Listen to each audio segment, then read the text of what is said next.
अगला बिंदु आता है कि कानून जो है क्या वो सब पर लागू होते हैं। यहाँ जैसे कि यहाँ उदाहरण दिया हुआ है कि एक सरकारी अधिकारी के बेटे को जिला अदालत ने 10 साल की सज़ा सुनाई, तो वो क्या करता है, अपने बेटे को भाग निकलने में मदद करता है। क्या आपको लगता है कि उस सरकारी अधिकारी ने सही काम किया?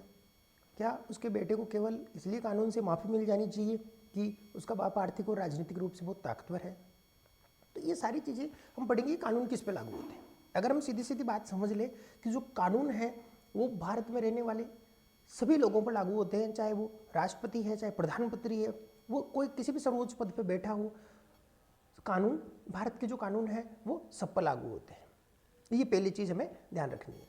दूसरी चीज़, कानून जो है वो किसी भी जाति या धर्म, लिंग के आधार पर कोई भी भेदभाव नहीं करता है। जाति, लिंग, धर्म, रंग के आधार पर कोई भेदभाव नहीं करता है। यानी भारत में रहने वाले जो लोग हैं उन पर वो समान रूप से लागू होते हैं। सारे कानून भारतीय लोगों को, यानी जैसे अधिकार, भारत में रहने वाले सब लोगों को अधिकार मिले हुए हैं। भारत में जो भी लोग रह रहे हैं उनको सबको क्या मिले हुए हैं? अधिकार मिले हुए हैं। सारे भारतीयों को अधिकार मिले हुए हैं। कितने मूल अधिकार मिले हुए हैं? हम पढ़े थे हमने, 6 मूल अधिकार मिले हुए हैं। तो जब अधिकार यहाँ के लोगों को सारे मिल रहे हैं तो सभी लोगों को कानून का पालन भी करना पड़ेगा। यानी जो भारत सरकार कानून बनाती है वो कानून का पालन भी उन लोगों को करना पड़ेगा। अगर वो ऐसा नहीं करते हैं, कानून का पालन नहीं करते हैं, तो उनको क्या होगा? चाहे वो कोई सरकारी अधिकारी है, चाहे बड़ा धन्ना सेठ है, चाहे वो राष्ट्रपति ही क्यों ना नहीं हो, उनको उस कानून के उल्लंघन के लिए एक निश्चित जो सज़ा है वो सज़ा दी जाएगी। और सज़ा ऐसे नहीं मिलेगी, मतलब इसकी भी एक प्रक्रिया बना रखी है कि जैसे कानून किसने बनाया? विधायिका ने बनाया, तो वो सज़ा नहीं देंगे। सज़ा और कानून को लागू कौन करवा रहा है? कार्यपालिका करवा रही है। लेकिन सज़ा देने का अधिकार उनको भी नहीं है। सज़ा देने का अधिकार किसको है? न्यायपालिका को है। और जब उसका अपराध साबित हो जाएगा तब उसको सज़ा मिलेगी, ऐसे सज़ा नहीं मिलेगी। तो इसका मतलब क्या हो गया कि जैसे मान लो कोई भी कानून बन जाता है तो पुलिस क्या करती है? गिरफ्तार कर सकती है। गिरफ्तार करके पुलिस सज़ा नहीं देगी, पुलिस न्यायालय में पेश करेगी उसे, और न्यायालय में जब उस पर अपराध साबित हो जाएगा, अपराध साबित होने के बाद में उसको सज़ा मिलेगी। तो ये सारे सिस्टम है जो है कानून की प्रक्रिया है। आगे देखते हैं बच्चों। इसमें देखो, हम पुराने समय की अगर बात करते हैं तो पुराने समय में कुछ ऐसे कानून बनाए गए जहां लोगों को बिल्कुल अधिकार नहीं थे और इनको काले कानून की संज्ञा दी गई, अलग अलग इनको नाम दिए गए हैं। जैसे कि एक था रोलेक्ट एक्ट, अंग्रेजों के समय ये था। तो अंग्रेजों के समय अंग्रेजों ने मनमानेपन से कानून बना दिया जिस पर भारतीयों पर जो ब्रिटिश सरकार है वो बिना मुकदमा चलाए उनको कारावास में डाल सकती है। तो इस चीज़ का उस समय महात्मा गांधी ने और भी भारतीय जो क्रांतिकारी थे उन सब ने इनका विरोध किया और इसके खिलाफ काफ़ी विरोध और काफ़ी आंदोलन भी हुए। जैसे हम बात करते हैं रोलेक्ट एक्ट का, तो 10 मार्च 1919 को रोलेक्ट एक्ट लागू कर दिया गया और पंजाब में इसका बहुत भारी विरोध हुआ। और विरोध करने में कौन शामिल थे? 10 अप्रैल को डॉक्टर सत्यपाल और सैफुद्दीन किचलू ये इनका विरोध कर रहे थे, इनके नेतृत्व में लोग इनका विरोध कर रहे थे और इनको गिरफ्तार कर लिया जाता है। जब इनकी गिरफ्तारी हो गई, 10 मार्च 1919 को रोलेक्ट एक्ट लागू हुआ, 10 अप्रैल को सत्यपाल और सैफुद्दीन किचलू को गिरफ्तार कर लिया गया क्योंकि इनका विरोध कर रहे थे ये। और इस चीज़ के विरोध में 13 अप्रैल को अमृतसर में बड़ी सभा हुई, जलियांवाला बाग स्थान पर। अब ये सभा क्यों हुई? क्योंकि डॉक्टर सत्यपाल और सैफुद्दीन किचलू को गिरफ्तार कर लिया गया था और डॉक्टर सत्यपाल और सैफुद्दीन विरोध कर रहे थे रोलेक्ट एक्ट का। और 13 अप्रैल को जलियांवाला में सभा हो गई और इस सभा पर जो जनरल डायर है, उस जनरल डायर ने गोली चलाने का आदेश दे दिया और अंधाधुंध गोलियां चलाई गई और यहाँ पर बहुत सारे लोग मारे गए, जख्मी हो गए। इसमें एक बीच में कुआं भी था और इस तरह से काफ़ी लोग, ये दृश्य दिखाया गया है जलियांवाला बाग का, जहाँ इतने लोग सब इकट्ठे थे और इन पर कैसे गोलीबारी की गई और ये कैसे मारे गए। तो इन सभी चीज़ों का भारतीयों ने बहुत विरोध किया और आगे जाकर महात्मा गांधी ने असहयोग आंदोलन चलाया 1920 में इसके विरोध में ही। और जो भारत के और दूसरे क्रांतिकारी थे उन्होंने भी अलग अलग प्रकार से अंग्रेजों से इस चीज़ का बदला लिया।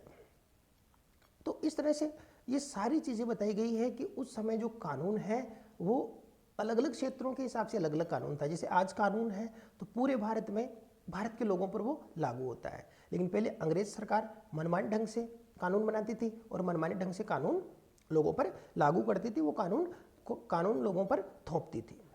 आगे देखिए, इसमें एक चीज़ और आती है कि जैसे 1870 ईस्वी में राजद्रोह एक्ट अंग्रेजी शासन ने पारित कर दिया, और इसके अनुसार अगर कोई भी व्यक्ति, राजद्रोह एक्ट में क्या था कि अगर कोई भी व्यक्ति ब्रिटिश सरकार की आलोचना करता है, विरोध करता है, तो उस पर बिना मुकदमा चलाए उसको गिरफ्तार कर लिया जाता था। ये सारी चीज़ें उस समय हुई।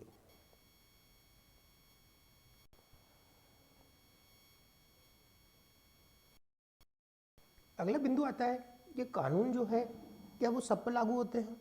यहाँ जैसे कि यहाँ उदाहरण दिया हुआ है कि एक सरकारी अधिकारी के बेटे को जिला अदालत ने 10 साल की सज़ा सुनाई, तो वो क्या करता है, अपने बेटे को भाग निकलने में मदद करता है। क्या आपको लगता है कि उस सरकारी अधिकारी ने सही काम किया?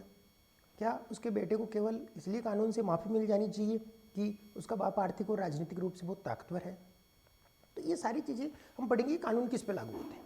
अगर हम सीधी सीधी बात समझ ले कि जो कानून है वो भारत में रहने वाले सभी लोगों पर लागू होते हैं, चाहे वो राष्ट्रपति है, चाहे प्रधानमंत्री है, वो कोई किसी भी सर्वोच्च पद पर बैठा हो, कानून, भारत के जो कानून है वो सब पर लागू होते हैं। ये पहली चीज़ हमें ध्यान रखनी है। दूसरी चीज़, कानून जो है वो किसी भी जाति या धर्म, लिंग के आधार पर कोई भी भेदभाव नहीं करता है। जाति, लिंग, धर्म, रंग के आधार पर कोई भेदभाव नहीं करता है, यानी भारत में रहने वाले जो लोग हैं उन पर वो समान रूप से लागू होते हैं। सारे कानून भारतीय लोगों को, यानी जैसे अधिकार, भारत में रहने वाले सब लोगों को अधिकार मिले हुए हैं। भारत में जो भी लोग रह रहे हैं उनको सबको क्या मिले हुए हैं? अधिकार मिले हुए हैं। सारे भारतीयों को अधिकार मिले हुए हैं। कितने मूल अधिकार मिले हुए हैं? हम पढ़े थे हमने, 6 मूल अधिकार मिले हुए हैं। तो जब अधिकार यहाँ के लोगों को सारे मिल रहे हैं तो सभी लोगों को कानून का पालन भी करना पड़ेगा, यानी जो भारत सरकार कानून बनाती है वो कानून का पालन भी उन लोगों को करना पड़ेगा। अगर वो ऐसा नहीं करते हैं, कानून का पालन नहीं करते हैं, तो उनको क्या होगा, चाहे वो कोई सरकारी अधिकारी है, चाहे बड़ा धन्ना सेठ है, चाहे वो राष्ट्रपति ही क्यों ना नहीं हो, उनको उस कानून के उल्लंघन के लिए एक निश्चित जो सज़ा है वो सज़ा दी जाएगी। और सज़ा ऐसे नहीं मिलेगी, मतलब इसकी भी एक प्रक्रिया बना रखी है कि जैसे कानून किसने बनाया, विधायिका ने बनाया, तो वो सज़ा नहीं देंगे। सज़ा और कानून को लागू कौन करवा रहा है? कार्यपालिका करवा रही है, लेकिन सज़ा देने का अधिकार उनको भी नहीं है। सज़ा देने का अधिकार किसको है? न्यायपालिका को है, और जब उसका अपराध साबित हो जाएगा तब उसको सज़ा मिलेगी, ऐसे सज़ा नहीं मिलेगी। तो इसका मतलब क्या हो गया कि जैसे मान लो कोई भी कानून बन जाता है तो पुलिस क्या करती है? गिरफ्तार कर सकती है। गिरफ्तार करके पुलिस सज़ा नहीं देगी, पुलिस न्यायालय में पेश करेगी उसे, और न्यायालय में जब उस पर अपराध साबित हो जाएगा, अपराध साबित होने के बाद में उसको सज़ा मिलेगी। तो ये सारे सिस्टम है जो है कानून की प्रक्रिया है। आगे देखते हैं बच्चों, इसमें देखो हम पुराने समय की अगर बात करते हैं तो पुराने समय में कुछ ऐसे कानून बनाए गए जहां लोगों को बिल्कुल अधिकार नहीं थे और इनको काले कानून की संज्ञा दी गई, अलग अलग इनको नाम दिए गए हैं। जैसे कि एक था रोलेक्ट एक्ट, अंग्रेजों के समय ये था। तो अंग्रेजों के समय अंग्रेजों ने मनमानेपन से कानून बना दिया जिस पर भारतीयों पर जो ब्रिटिश सरकार है वो बिना मुकदमा चलाए उनको कारावास में डाल सकती है। तो इस चीज़ का उस समय महात्मा गांधी ने और भी भारतीय जो क्रांतिकारी थे उन सब ने इनका विरोध किया, और इसके खिलाफ काफ़ी विरोध और काफ़ी आंदोलन भी हुए। जैसे हम बात करते हैं रोलेक्ट एक्ट का, तो 10 मार्च 1919 को रोलेक्ट एक्ट लागू कर दिया गया, और पंजाब में इसका बहुत भारी विरोध हुआ। और विरोध करने में कौन शामिल थे? 10 अप्रैल को डॉक्टर सत्यपाल और सैफुद्दीन किचलू ये इनका विरोध कर रहे थे, इनके नेतृत्व में लोग इनका विरोध कर रहे थे, और इनको गिरफ्तार कर लिया जाता है। जब इनकी गिरफ्तारी हो गई, 10 मार्च 1919 को रोलेक्ट एक्ट लागू हुआ, 10 अप्रैल को सत्यपाल और सैफुद्दीन किचलू को गिरफ्तार कर लिया गया क्योंकि इनका विरोध कर रहे थे ये। और इस चीज़ के विरोध में 13 अप्रैल को अमृतसर में बड़ी सभा हुई, जलियांवाला बाग स्थान पर। अब ये सभा क्यों हुई? क्योंकि डॉक्टर सत्यपाल और सैफुद्दीन किचलू को गिरफ्तार कर लिया गया था, और डॉक्टर सत्यपाल और सैफुद्दीन विरोध कर रहे थे रोलेक्ट एक्ट का। और 13 अप्रैल को जलियांवाला में सभा हो गई, और इस सभा पर जो जनरल डायर है उस जनरल डायर ने गोली चलाने का आदेश दे दिया और अंधाधुंध गोलियां चलाई गई और यहाँ पर बहुत सारे लोग मारे गए, जख्मी हो गए। इसमें एक बीच में कुआं भी था और इस तरह से काफ़ी लोग, ये दृश्य दिखाया गया है जलियांवाला बाग का, जहाँ इतने लोग सब इकट्ठे थे और इन पर कैसे गोलीबारी की गई और ये कैसे मारे गए। तो इन सभी चीज़ों का भारतीयों ने बहुत विरोध किया और आगे जाकर महात्मा गांधी ने असहयोग आंदोलन चलाया 1920 में इसके विरोध में ही।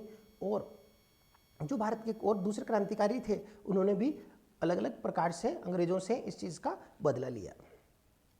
तो इस तरह से ये सारी चीज़ें बताई गई है कि उस समय जो कानून है वो अलग अलग क्षेत्रों के हिसाब से अलग अलग कानून था। जैसे आज कानून है तो पूरे भारत में भारत के लोगों पर वो लागू होता है, लेकिन पहले अंग्रेज सरकार मनमाने ढंग से कानून बनाती थी और मनमाने ढंग से कानून लोगों पर लागू करती थी, वो कानून लोगों पर थोपती थी।